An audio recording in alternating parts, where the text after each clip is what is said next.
Dan kemudian yang kedua, itu saya akan masak seretabie. Seretabie itu sambal, cabai sama terasi. Ya, hari ini saya bersama Pak Fahmi. Udah di sini. Coba beli. Berapa menit lagi, Pak? 1 jam ya? Approximately 1 more hours to be served. Oke. Saya ada di Rotariana sekarang bersama my sous chef Skyline.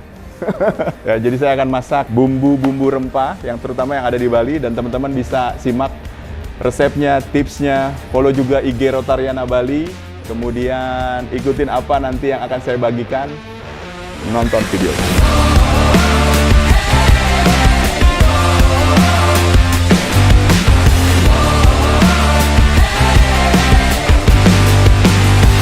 Kita bakal hari ini bersama mengenal lebih dalam lagi Chevron Bali pribadinya seperti apa, juga kita akan ada workshop masak memasak ya kita. Aku nanti nggak enak makanannya. Chevron Bali ini bagaimana sih cara memulai bisnis ataupun di dunia fashion dan juga kuliner yang udah banyak kita lihat di channel-channel bahkan YouTube juga, seperti apa?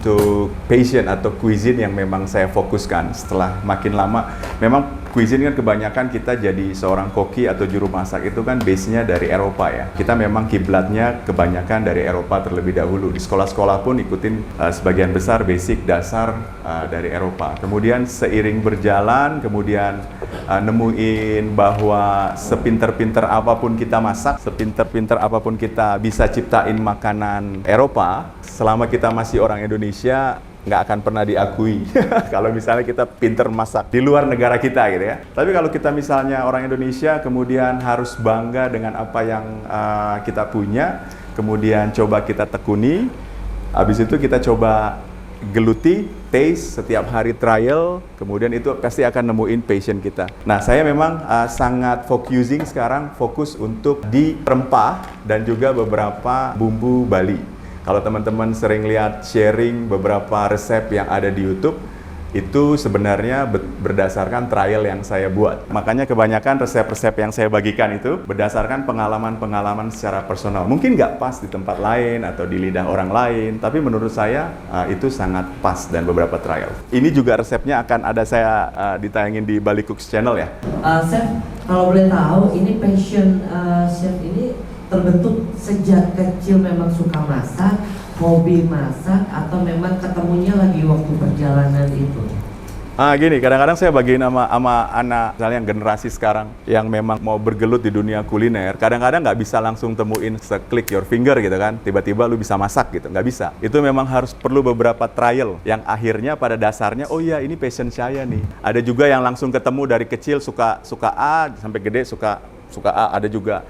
Setiap orang beda-beda. Kalau saya itu lewatin proses. Jadi waktu kuliah di Bali dan kemudian abis itu 99 ya, 98 99. Jadi saya nggak langsung tiba-tiba langsung suka masak, nggak.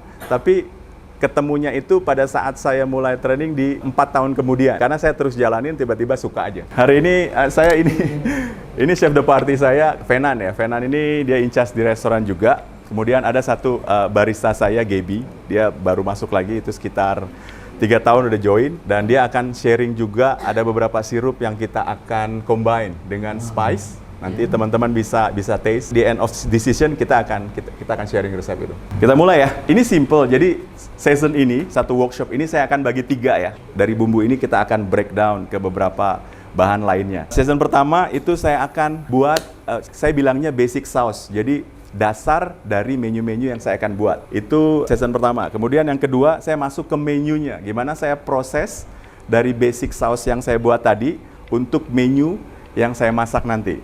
Ya, yang ketiga saya akan buat beberapa drinks ya, minuman dari sirup ya di sini ya. Dan beberapa teknik yang saya memang padukan dengan spice. Kalau misalnya ada yang nggak mau langsung ada di pikiran mau tanya, langsung aja. Yang pertama kita mulai dengan dasar bakso wangen. Bakso wangen ada yang tahu? Bakso wangen yang di plastik kecil-kecil yang sering kita temuin di pasar, yang biasa ada di bumbu genep, ada menyan, ada nutmeg, ada merica hitam, merica putih, kemudian ada star anise, tabiebun. Nah, kali ini saya akan coba untuk bebek. Dan ini sangat simpel ya. Tapi bakso wangen ini nggak semua yang saya pakai dari plastik itu. Saya pakai, kalau teman-teman lihat, ini ada 2 macam. Ini ada star anise, clove ya. Kemudian ada pala. Kalau ini ada yang tahu? Kecil. Lihat di kamera. Itu. Ada yang tahu? Ini tabiebun ya. Cabai Jawa, cabai rambat. Setiap ini ada punya komponen yang memang boleh banyak, boleh sedikit. Yang kali ini kita untuk marinasi bebek pakai bakso wangi ini ya. Saya kasih tips sedikit untuk kayu manis ya. Kayu manis ini memang betul-betul manis pada saat dia masuk ke elemen yang lain. Biasanya seperti itu kalau saya di rumah. Jadi kalau saya misalnya bikin rendang, ibu-ibu suka bikin rendang, kalau ini makin lama dimasukin, dia makin keluar manisnya sampai mau pahit lagi. Jadi over. Jadi kalau misalnya teman-teman mau pakai ini, hati-hati. Ini sangat nge-spoil semua rasa kalau misalnya penggunaannya tidak. Ini kawan saya pernah dia buat rendang, salah masukin ini jadi semuanya berantakan. Oke ya. Ini saya cuma sedikit aja ya. Saya pakainya ini buat berapa? 5 bebek ya, 5 bebek. Clove-nya, cengkehnya ini cuma setengah sendok makan. Ya, star anisnya 1.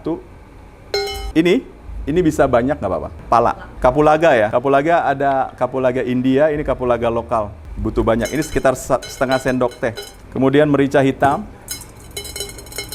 setengah sendok teh. Tabiebunnya 1. Ya. Ini sebenarnya saya harus grinder.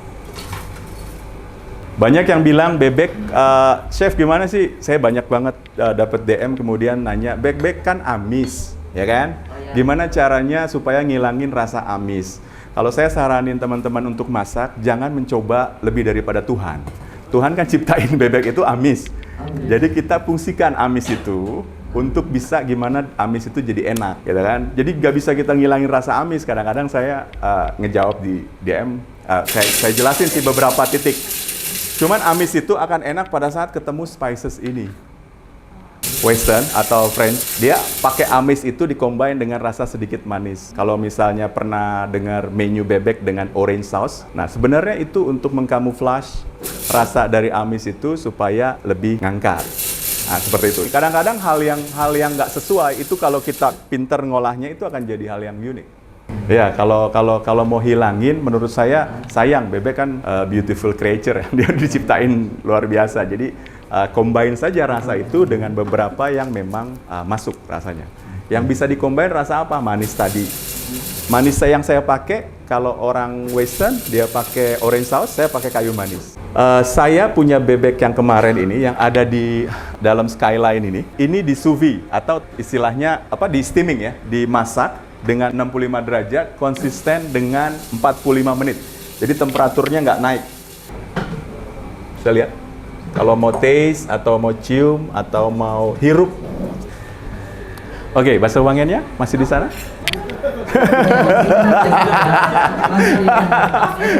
Pertama, saran saya kalau kita masak ya, teman-teman yang mau coba untuk eksperimen, harus mengenal berbagai aroma, kemudian macam-macam dari season ingredient ini. Jadi kalau saya biasanya cobain satu-satu, kemudian coba dihirup rasanya kayak gimana, habis itu di-combine seperti apa bagusnya, ya kan? Kemudian harus berani. Jadi kita nggak bisa masak, habis itu trial. Dan ini unik ya. Ini tips ya, dan ini cuma di Rotariana saya kasih. Saya sajikan steak saya dengan ini, kasih garam, habis itu dicocol. Dan itu excellent, enak. Ini hanya 65 derajat, jadi betul-betul pelan. Es dengan sirupnya. Ini ada lemongrass sama serai, nanti saya jelasin di belakang. Ya efisien ya, maksudnya bisa steaming 1 kali, kemudian sama bebek. Ini bebeknya utuh ya, teman-teman. Untuk oven yang kita pakai saat ini tuh ada Skyline Premium. Jadi ini salah satu signature dari Rotariana, yaitu keluaran dari Electrolux. Ini untuk kebetulan seri yang sekarang kita show di sini yang premium. Kita sebenarnya ada beberapa seri lagi. Kenapa sih kombi oven itu spesial gitu? Jadi kita bisa menggantikan beberapa unit alat. Kita bisa menggantikan hanya dengan 1 unit, di mana satu oven ini bisa digunakan untuk steam. Yeah. Steam bahkan untuk sous vide ya, Chef Yeah, kayak sous tadi vide, ya. ini bisa untuk air fry juga. Oh, Ya, tanpa jadi minyak. Tanpa minyak. Mungkin minyaknya pun sedikit dikurangin gitu. Bahkan untuk bisnis juga sangat menguntungkan ya, Chef ya. Jadi dari segi costingnya dari segi costingnya itu sangat membantu sekali. Mungkin untuk yang ingin bertanya-tanya lebih lanjut, bisa datang ke showroom kita. Satu lagi kelebihannya dari oven ini, kita nggak perlu nyuci, nggak perlu pakai tangan karena kita ada sistem self cleaning namanya. Jadi hanya tinggal pencet satu tombol, itu sudah bekerja sendiri. Ada teknik yang namanya brining. Brining itu kalau misalnya sebenarnya orang-orang kita juga udah ngelakuin dulu ya, perendaman. Perendaman itu bisa nge-reduce dia punya atau mengurangi dari kadar kerasannya dari tekstur, sama bisa meresap rasa yang memang teman-teman mau tuju di daging itu. Baik itu bebek, ayam, dan lain sebagainya. Bacem kan proses masak. Kalau ini direndam tanpa dimasak, masuk kulkas. Marinasi, nah ini barunya. Kalau marinasi itu kasih garam, merica. Kalau brining itu direndam, tenggelam dia. Tenggelam di dalam air. Nah ini kalau misalnya mau bikin crispy duck, crispy chicken, atau fried chicken seperti itu, direndam aja di air, kemudian ada di video saya, direndam, kemudian macam-macam. Mau rasa apa misalnya, oh saya mau rasa rempah, misalnya ketumbar, banyakin ketumbar. Nggak boleh lebih dari 7-8 jam. Rusak, nanti jelek. Ya, nggak terlalu lama direndam, daging kan nggak bagus juga. Jadi maksimum boleh 5 jam, boleh 4 jam, habis itu di roast. Bebek kan punya konten fat. Biarkan lemak bebek itu keluar untuk memasak bebek itu sendiri, tanpa ada penambahan liquid. Tapi dengan api yang sangat pelan, kurang lebih 2-3 jam. Dan itu garanti enak. Terus mau bumbu apa, mau rasa apa, terserah. Misalnya bumbu kuning kah, atau bumbu merah kah gitu kan. Tetap tanpa air, boleh air sedikit sekali, nggak boleh melebihi bebek, baru habis itu nyalain kompornya. Awalnya boleh bubbling, kemudian habis itu kurangin sampai dia matang. Dan ini cukup oh kok kayak kelihatannya dia nggak sampai lepas ya. Nah, nanti teman-teman bisa ngerasain setelah ini bahwa ini empuk. Bedanya kalau kita tadi dengan proses skyline ini, dia nggak merubah bentuk. Kalau di panci kan kadang-kadang berantakan tuh. Nah ini kan nggak. Dengan pelan-pelan, mateng, habis itu dagingnya nggak terlalu hancur. Jadi dia mempertahankan teksturnya dengan suhu yang stabil tadi. Ya. Nah, ini akan saya sajikan dengan sere tabie. Sere tabie itu kalau di Bali bilang terasi dan cabai. Cabainya ini saya pakai cabai merah keriting. Ya, bisa langsung. Segini-segini bisa langsung masuk di food processor itu Kak ya? Bisa. Ini kurang lebih sekitar 200-190 gram. Kemudian bawang putihnya sekitar 6 siung. Kemudian bawang merahnya ini sekitar 8. Dan saya pakai kunyit. Kunyit ini supaya dia glowing. Ya, kunyit bagus banget untuk lulur kan. Kita sear ya, atau kita matengin pelan-pelan. Saya tambahkan minyak, terus kita tumis. Tumisnya jangan terlalu matang supaya dia nggak jadi kayak ngegoreng. Jadi pelan-pelan. Ini dengan pakai blender air atau pakai blender yang RPM-nya rendah, itu beda. Kalau cepet gini dia punya, kan nggak ada liquid ya, rasanya itu akan lebih keluar dibandingkan ditambahin minyak lagi. Kadang-kadang mengadjust minyak di dalam spice itu susah loh, apalagi spice-nya masih mentah. Itu kita nggak bisa nyium apa-apa pada saat spice itu masuk minyak. Itu susah banget. Jadi minyak kalau saya selalu terakhir. Pada saat saya cium bumbu semua, baru saya tambahin minyak. Jadi nggak bisa minyak baru bumbu. Kadang-kadang baunya jadi bau minyak kelapa dibandingkan rempahnya. Ini kan udah ada minyak sedikit sekali, teman-teman bisa lihat ya. Jadi di situ ya, sedikit ya. Minyaknya ini cuman paling 1 atau 2 sendok makan. Kenapa nggak dihancurin gitu kan? Biarin dia pelan-pelan keluar. Jadi matang gula merahnya ini sama matang bumbunya itu bareng. Ya. Itu lebih enak dibandingkan langsung diparut, gula merahnya cepat malted, cepat mencair, kemudian bumbunya belum matang. Jadi itu trik-trik yang sebenarnya bisa beda. Kok saya resepnya sama tapi kok beda? Padahal teknik seperti ini sebenarnya harus ditanya juga kalau belajar masak.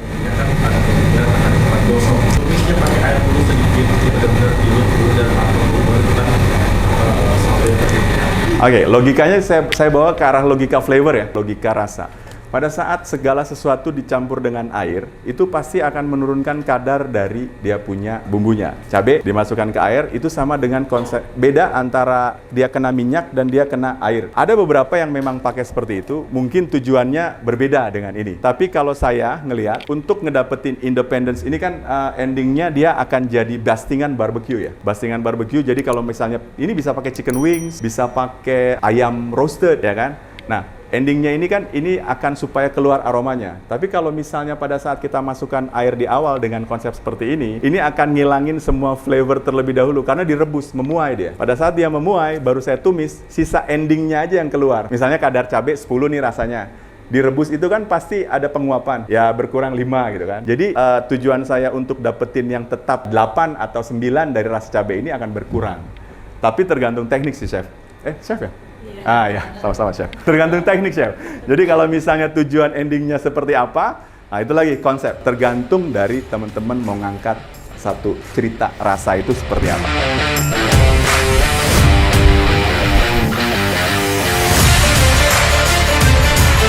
Pada saat kena ini aromanya matangnya enak.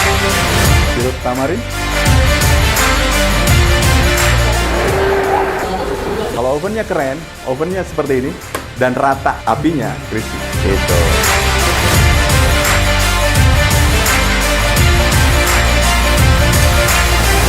Saya cuma rubbing seperti ini. Biarin dia keluar minyaknya dulu pada saat nge-grill. Kalau kurang, baru kita tambahin minyak. Nah, kemudian kita tinggal glazing. 250 sampai 300 gram. Batangnya semua kepake. Ini saya sajiin untuk bisa dilihat. Wow, beautiful.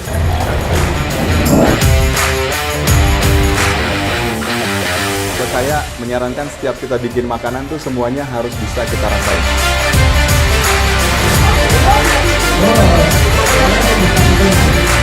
Lembut. Nih, dia cuma dibelah aja enak.